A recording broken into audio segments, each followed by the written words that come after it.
to another edition of the StudentFyre Podcast, live from the SpeakFyre studio. My name is Bobby Berg. I'm a motivational speaker for schools, and I'm here to help you live your best life today. What's going on, everyone? Welcome back to another edition of the StudentFyre Podcast, live from the SpeakFyre studio. I'm your host, Bobby Berg. I'm a behavioral prevention specialist for at-risk students and your host for this episode, as the last episode. This is part 2 of my interview series with none other than the amazing Terri Mitchell for the Voices on Fire interview series. Thank you all for tuning into part 1. This is part 2, starting now. And have you seen a difference in terms of your particular school area? Has there been any sort of measurable change that shows that when those various emotional resources are available, grades improve? Is there any sort of work you've done there, or is that something that's ahead of you? So that's very much ahead of me, but it's also happening in small, more contained areas. I have 2 students that I'm working with here in Anchorage, and they very much, one of them is a very book smart student.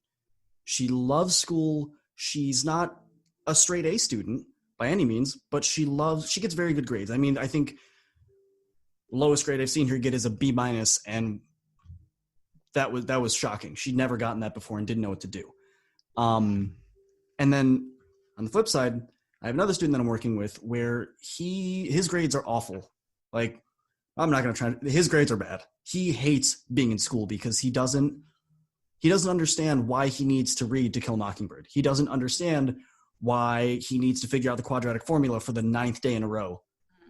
And now that they're at home doing a lot of this work, via Zoom, via whatever, it's even worse because what's literally at your fingertips, your video games, your programming modules, your everything that you do on a computer, and you're asking them, don't touch that, don't even look at it, stay focused on school.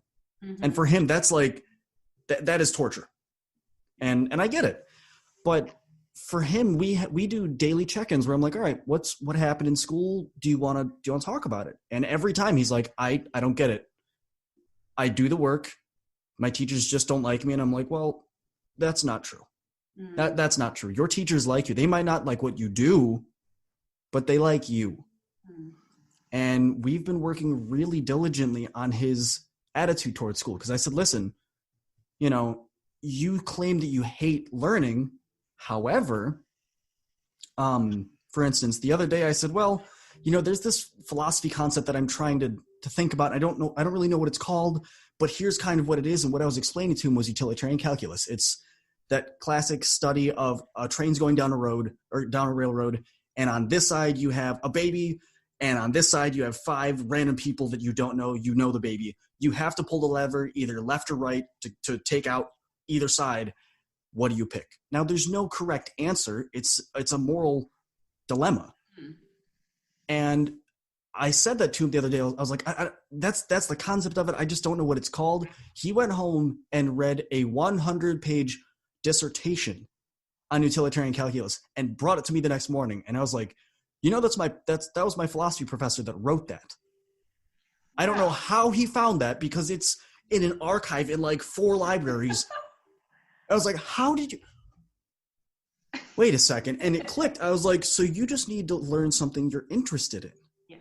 You need to have a reason behind why you're learning, not just because the school tells you to. But we had a discussion about utilitarian calculus for the next hour. That was our whole meeting. And I was like, I want you to understand something right now. Your attitude completely shifted because you found your why as to why you do this. Yes. Whereas on the flip side with my other student, she doesn't care. She's just like, I just love learning. And with both of them, I've been pushing them like, you need to figure out what it is for you that you value. You need to find out A, how you learn, B, what you enjoy learning about, and C, why your attitude changes on this. Something my coach, Dr. Eric Thomas, has really, really been pushing in schools is he's been having students take a DISC assessment, which is very similar to yes. So he's having students take that and having teachers take it, and then based off of how the whole team scores, perfect. the teachers can then tailor their lessons, their everything off of that to hit. Now, granted, you're not going to hit every student, but in the research he's done, their likelihood of success like quadruples. Wow. Because the students understand, you're not trying to take someone that's super people-y and you're a really big people person and put them in a small box and say, sit here and don't move. That doesn't make sense. And I'm doing the same with my students that I'm working with. I've had them both take DISC assessments. I've had them both take tests on how they learn. And I then present this to their teachers and I'm like, listen, I know that you love teaching language arts, but for this kid over here, he's not going to follow you unless you're going to have to change it up a little bit. And maybe that involves some individualized attention, but as a teacher, that's kind of your job. I'm not telling you how to do your job. I'm trying to help you in your classroom. I'm trying to make this easier for everyone. Yeah. So yeah, that's what I've been doing with that a lot. And it's been, it's been helpful. I mean, there have been bumps in the road as I've been doing this because I'm figuring out as I go, but it's been very beneficial for the students. I absolutely love the reference that you made to the DISC profiling. I've had a long association with DISC in itself as a profiling method. My background is in psychiatric nursing way back many decades ago. And yeah, and as a consequence, one of the things I had to learn was a lot to do with the psychology, the sociology, and a lot to do with, and I furthered my own studies in regards to psychometric testing and personality profiling. And it's kind of like one of those little personal bents of mine. It's the thing I like. But the value in DISC profiling, I actually wrote an ebook not all that long ago that's publishable on my website as a downloadable, and it's a free download. And it's called The 7 Steps to Total Self-Assuredness. And the reason I wrote that is it's outlines my steps, the things that I did and the way that I had to understand why was my confidence missing? Why did I not know how to be the better version of myself? What was missing throughout my world? And this was over the, many, many moons and understanding who I was and how I've become who I am. And so there's a couple of things that just resonated straight away with what you were saying. It's I've got one of the steps in the book is to undertake personality profiling, because you need to understand your personality. You need to know who you are. And the best way is to go through and do 2 or 3 different personality profiling assessments to find out just how do you make decisions and how do you think about the world and what ways do you see the world, so that you've got a better understanding of how to explain, if you have to, who you are to other people and express yourself so that you can say, oh, I realise I actually don't like being in a big room full of a lot of people. I'm a more of a C and more of a person who likes to hide in the corner. So when the C component of the profile is someone who's not necessarily people orientated. They like facts, figures, and keeping things in order and structured and following directions, but they don't like a lot of people contact.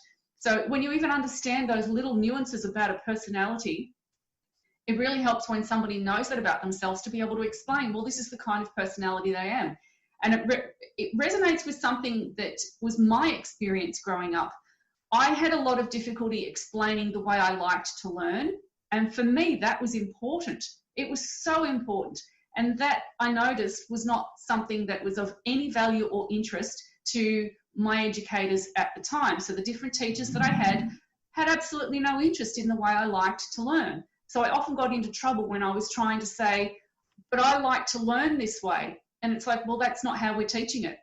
And so I missed out on, and I love your reaction, because that's exactly how I feel all these years later. It's like, if only. Now, I don't hold any ill toward those educators. It was just the way things were at the time.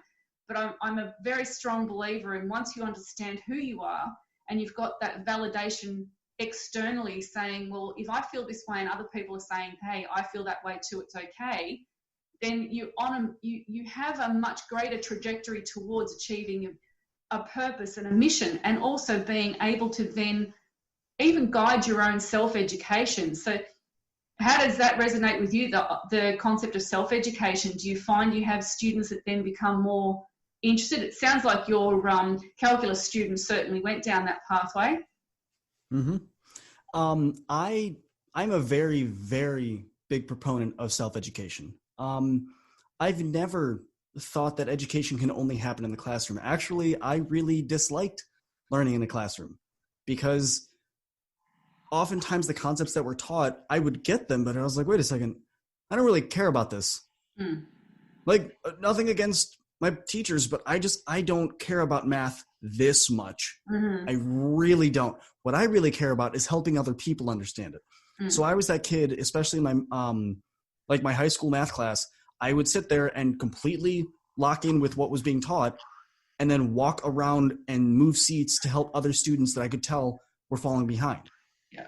And my teachers would always ask, they're like, why are you like this? Why do you do that? And I was like, because I remember what it's like to be in their seat. And you guys just overlook it completely. You don't mean to. You have 7 classrooms that you're trying to run at the same time with completely different subjects, which accounts to how many students. You're stressed. I get it. So I'm trying to help you guys out a little bit. And then in college, with the way my major worked out, I didn't have enough room in my schedule, even if I wanted to take all the classes I wanted, as I'm sure many college students will tell you. So I figured, well, I don't really need a class on this. The professors are right across the street. Why can't I just go to their office hours and say, hey, I know you wrote your dissertation or, you got your master's in philosophy in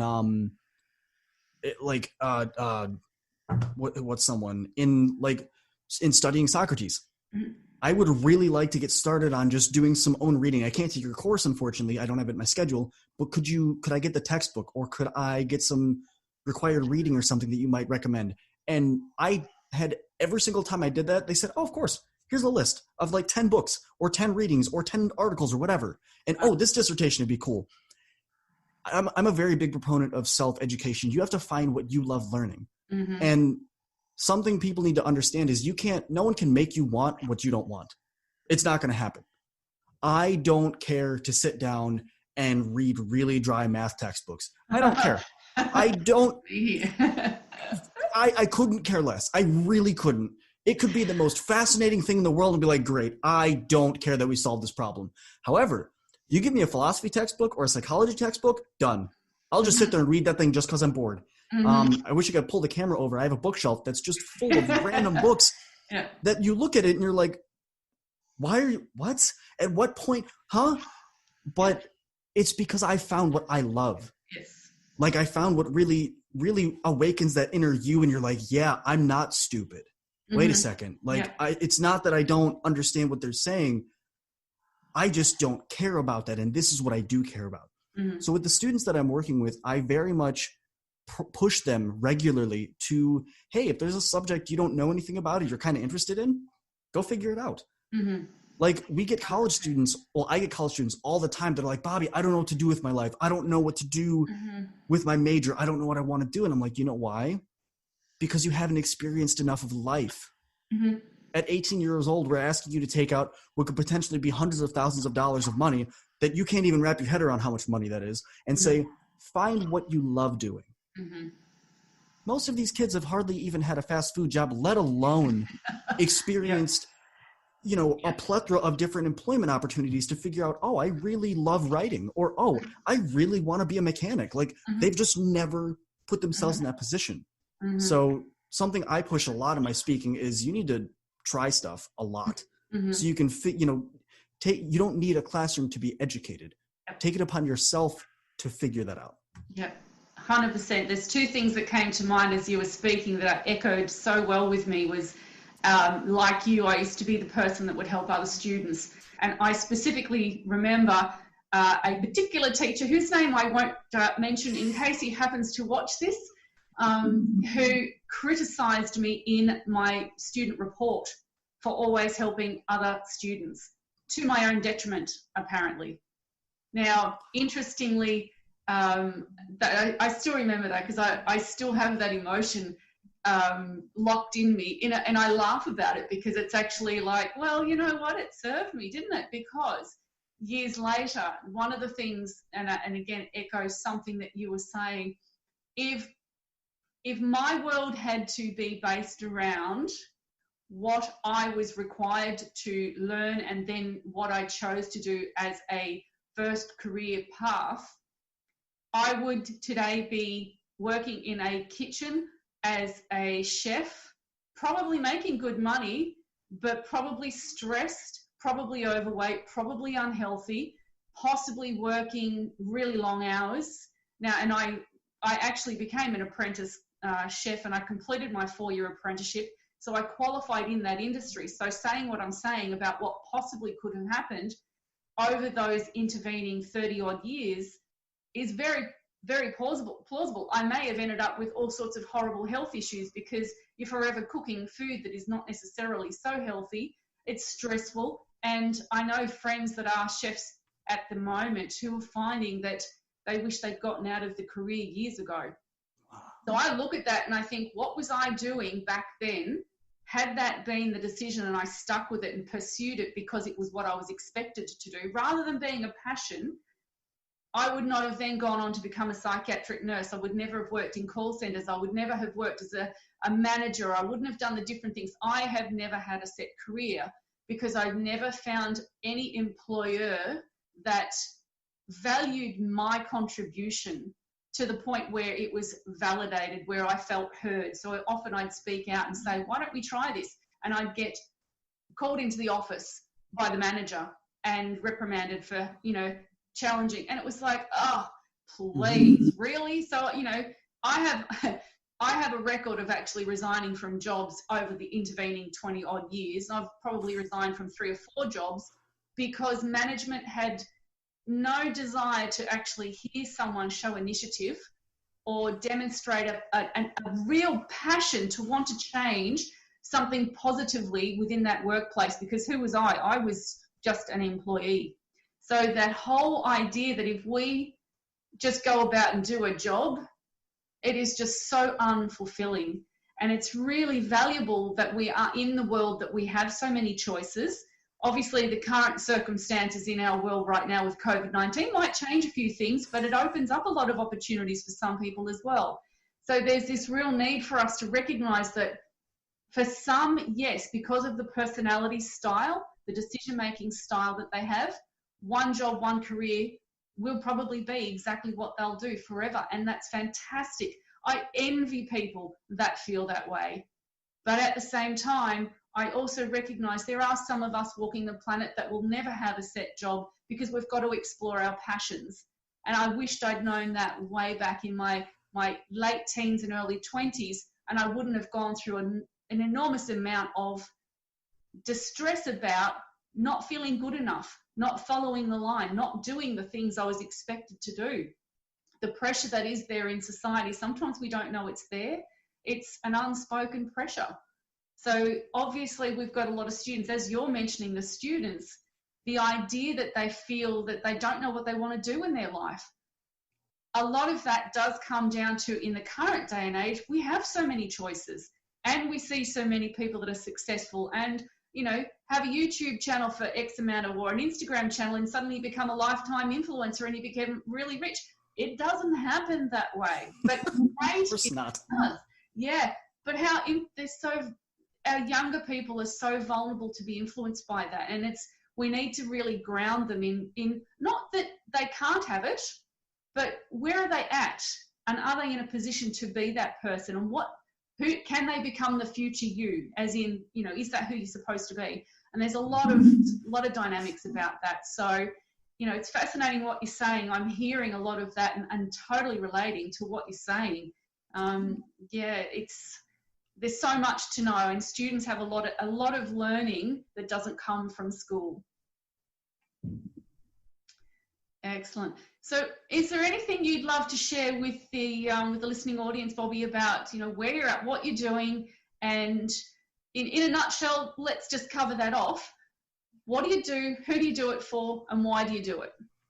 So I am a motivational speaker for at-risk youth, basing my talks mainly around middle school, high school, and early collegiate students. I'm up here in Anchorage, Alaska. I travel all around the U.S., or at least willing to travel worldwide if an opportunity were to show up. And I do it because there's so many people that are so wildly intelligent and so phenomenal in their own right that just don't know it. Mm-hmm. And I want to show them that's a possibility. I want them to know that it's not just, there's nothing wrong with them. There's nothing wrong with you. You just don't necessarily fit in the box that society's put you in, and that's okay. Mm-hmm. No one's upset with that. I want people to realize that those dreams that they have, that when they're, sitting around a campfire late at night, where they see their life going, it can happen. And that's not just like everyone's typical idea of a motivational speaker of me saying, oh, you can do it. No. I'm not saying it's going to be easy. I'm telling you, you have the potential to do it if you put the work in, if you're willing to make the sacrifices for it. And I want more people to understand that, because I never thought I would be here. I used to despise speaking. I used to despise being in front of groups. But now every email that I get that's like, oh, hey, we saw your podcast. We would love to hear you come speak at our school. I pretty much jump out of my chair and throw it across the room because I'm so excited every single time. And imagine if, you had a career where you loved waking up in the morning. You loved what you did. It's not this far off dream, y'all. It's there. You can have it. You just have to put the work in. Yeah, absolutely. And also, I think added to that is not only just putting that work in, which can sometimes be a lot of work, but it's also find and believe in yourself, but by virtue of having someone support you. Don't hesitate to reach out and get support. Even if it is a peer who does support you, or if it's it could be a college lecturer, or it could be, someone in your community, or it could be a coach. Whatever it is you need to do, reach out, get that support, because sometimes, really not sometimes, but just in life, we can't do it alone. And we need to get past that expectation that everyone has to survive and be tough and strong. Because, be tough and strong, but be tough and strong because you went to the dark place that was the hard place, and you faced up to those areas in yourself that are not okay and they don't feel good, and they're not nice feelings. But be okay with that, because you're not alone, and reach out and get that support and be part of a community that gets you to find that inner fire, that inner grit. So, totally hear what you're saying.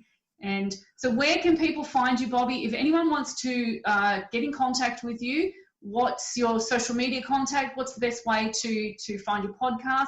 Share that information. So I'm on most major social media platforms. If you want to reach out to me, you can find me on Instagram. It's just @BobbyBerg. It's all one word. It's all lowercase. I'm on Facebook. I'm on Twitter. I'm on YouTube. I'm on TikTok. There. And as far as the podcast goes, it's called the StudentFyre Podcast with Bobby Berg. You can't miss it because it's a really long title. But it's on all major podcasting platforms, Spotify, iHeartRadio, Apple Podcasts, Google Podcasts, Spreaker, all of them. And if you find that it's not on your favorite podcasting platform, reach out to me and let me know. I'll happily start uploading there. Because I'm very new to podcasting, so I don't know what platforms everyone uses. So just let me know. Yep, that's awesome. And what I'll do for anybody that watches this later, I'll have Bobby provide me with those details, and I'll have it loaded to the YouTube channel underneath this particular recording, so that if anyone's looking for that information, they can go back to the YouTube channel and find it, and they'll be able to chase you up from there. So that would be really cool if you could get that information to me after our finished. Absolutely. Perfect. Well, I would love to say thank you so much, Bobby. It has been an absolute pleasure talking with you. And I think there's going to be a lot of people that will be able to really resonate with a lot of the things that you were talking about. And it doesn't really matter whether you're in, some area in America or whether you're across the world globally.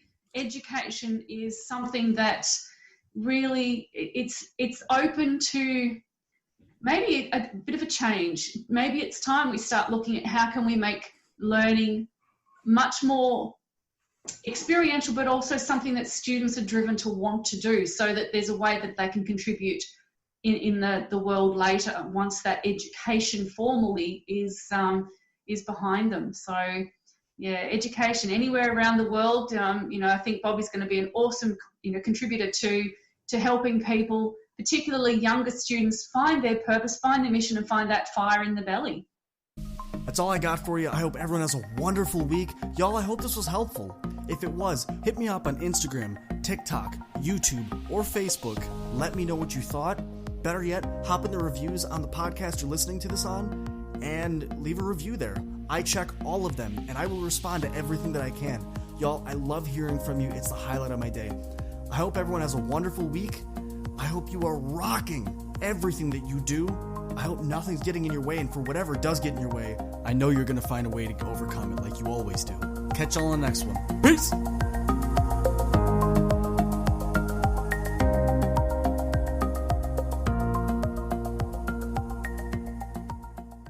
Whew, that was another awesome episode of the StudentFyre Podcast. Thank y'all for sticking around for this long, but I got a question for you. Have you ever thought about starting your own podcast? See, when I was trying to get this podcast off the ground, I had a lot of questions, like how do I record an episode? How do I get my show to apps? Like, do I have to do it individually, or can I just have one place that does everything for me? And most importantly, how do I make money from my podcast? Is that even an option? Well, honestly, y'all, your answer is Anchor.